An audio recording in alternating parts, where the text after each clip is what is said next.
is Michael Duggan. I'm a person in long-term recovery. What that means to me is I haven't had a drink or drug since April 14, 2009. My introduction to opioids began when I broke my wrist senior year playing hockey in high school. Before that, I had experimented with alcohol and marijuana. That also plays a part of my story that I think is important. I was a 3-sport varsity athlete, loved playing sports, kept me out of a lot of trouble. Senior year in high school, we're playing in Hingham, Massachusetts, and it was about the second game into the season. I went to go check somebody and broke my wrist, shattered my wrist completely. Went to the emergency room and was given a prescription of opioids at the time to manage the pain. Looking back at it now, there was no lesser alternatives that were given. There was no questions, no family history that was drawn. It was pretty much the immediate solution.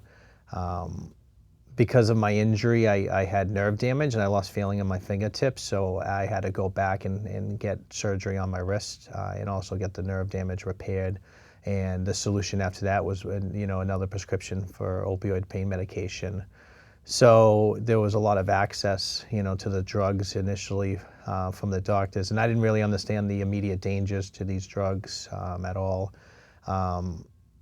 And because of the injury, I was out of sports, so I had a lot of time now on my hands at the end of my senior year class, and it was kind of getting to the end of school, so it was more spent kind of partying at that time in my life. And with the prescription opioid pain medication, it seemed like there was an abundance of these drugs everywhere. I had a lot of friends that also had injuries that were being prescribed medication. It just seemed like it was easier for my generation as an underage person to get access to illegal prescription narcotics on the streets than to get somebody to buy you alcohol because of the accessibility of these drugs.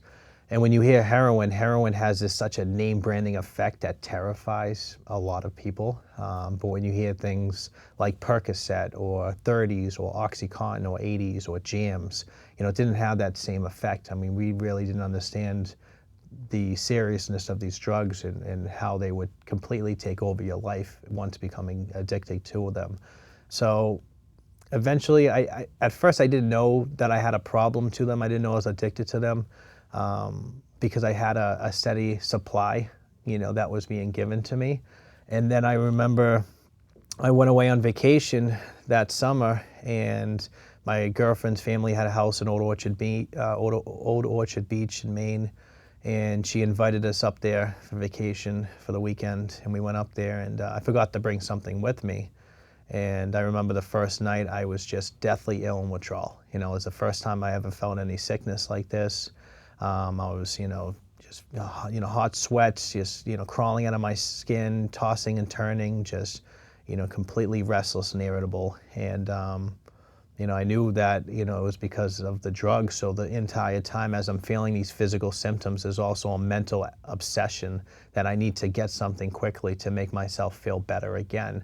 And, the next morning everybody went to the beach, and I, told her family I didn't feel good, I had a flu. And they believed me, of course, because, the last thing they were going to think was Mike's addicted to drugs.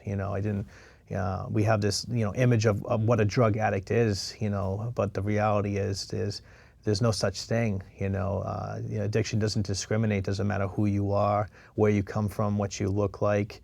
The reality of the situation was that, I was very much indeed addicted to these drugs. So I left and I went home and I met up with somebody and I bought, one of these pills off the streets illegally, and I felt immediately better. And at that moment in my life, I made a decision, that I will never go anywhere again unless I bring something with me.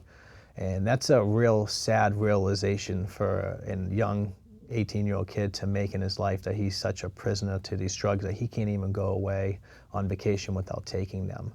So what happened in my life at that point is I honestly went from a period of having fun by taking these drugs to living in fear of withdrawal. So now, ultimately, my decisions were all based off of fear.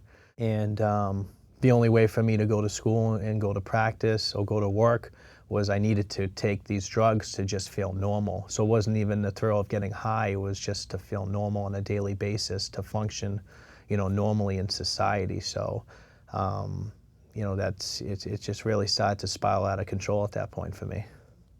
The prescription lasted a lot longer than the pain itself, and I think that's very important.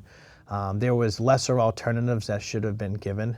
The reality is my family, there's a lot of history with addiction and alcoholism that wasn't looked at. That should have made me more of a high-risk candidate for somebody who was being prescribed prescription opioid pain medication.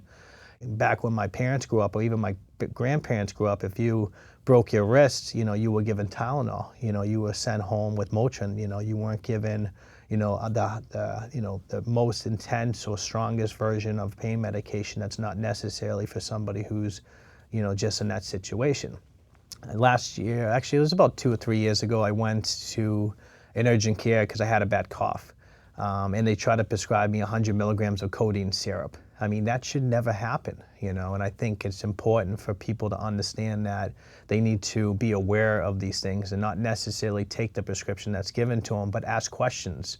If they're not asking you questions, you need to ask them questions. You need to make sure that your family member is safe, and if they are taking a prescription, that it's something that ultimately isn't going to lead them down a long road that has long-lasting, effects, for something that might be an immediate solution that's given.